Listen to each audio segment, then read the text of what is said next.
A primeira epístola de Pedro, capítulo 4, versículo 2, diz assim: para que no tempo que vos resta na carne, já não vivais de acordo com as paixões dos homens, mas segundo a vontade de Deus. Ele é muito claro quando ele diz: olha, o tempo que nós temos aqui, o tempo que nos resta nesse corpo, nessa carne, nessa parte aqui da vida, é pouco.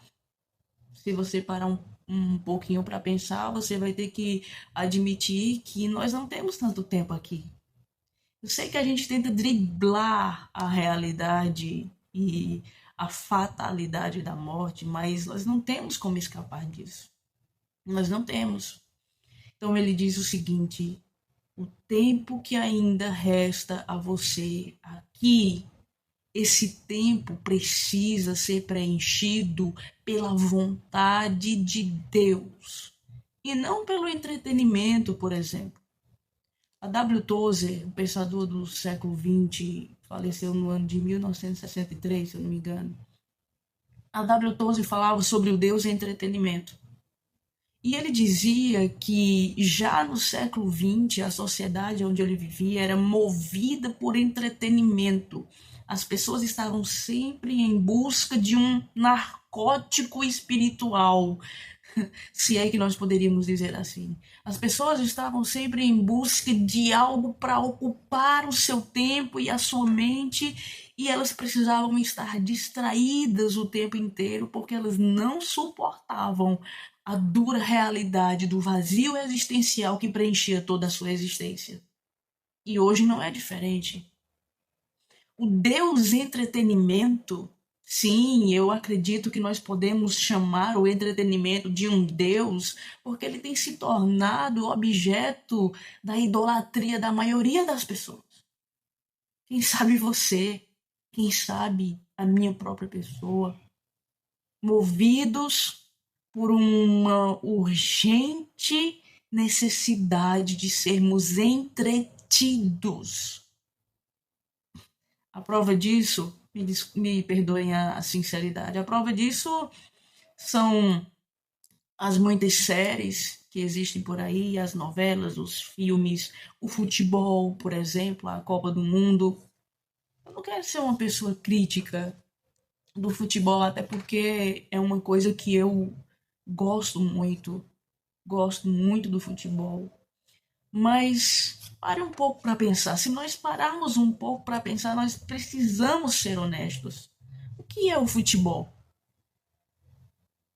Se não homens correndo atrás de uma bola e uma bola que precisa alcançar um determinado objetivo, que no caso é o gol, mas criou-se em cima desse esporte um entretenimento que também poderia ser associado a um deus. Idolatria. Quer ver? Nós não temos a mesma disposição de espírito para nos familiarizarmos com as coisas de Deus, como nós temos, por exemplo, para torcer por um time de futebol, torcer pela seleção brasileira. Parece que aquilo mexe com as nossas entranhas e nós externamos tudo isso com zelo e com uma devoção que não acontece quando nós estamos na presença de Deus muitas vezes. O entretenimento é um Deus. Sinto muito, mas essa que é a verdade. O entretenimento, ele é um Deus. Ele não precisava ser um Deus, mas ele se tornou um Deus. Porque o tempo que nos resta aqui na nossa carne, muitas e na maioria das vezes estamos gastando esse pouco tempo com coisas superficiais. E eu tenho certeza que Pedro, quando escreveu essa epístola, ele não desejava que os crentes daquela época perdessem ou gastassem a maior parte do tempo das suas vidas com redes sociais, com esportes ou com o que quer que seja. Eu não estou aqui demonizando o esporte ou o futebol. Repito, é uma coisa que eu gosto muito, profundamente, mas isso não pode ser o meu Deus. As minhas afeições e devoções não podem estar tão elevadas ao assistir um jogo de futebol como deveriam estar, de igual modo, com as coisas de Deus. O Deus entretenimento, ele tem cegado muitas vezes as nossas mentes, tem nos seduzido e ocupado a maior parte do nosso tempo.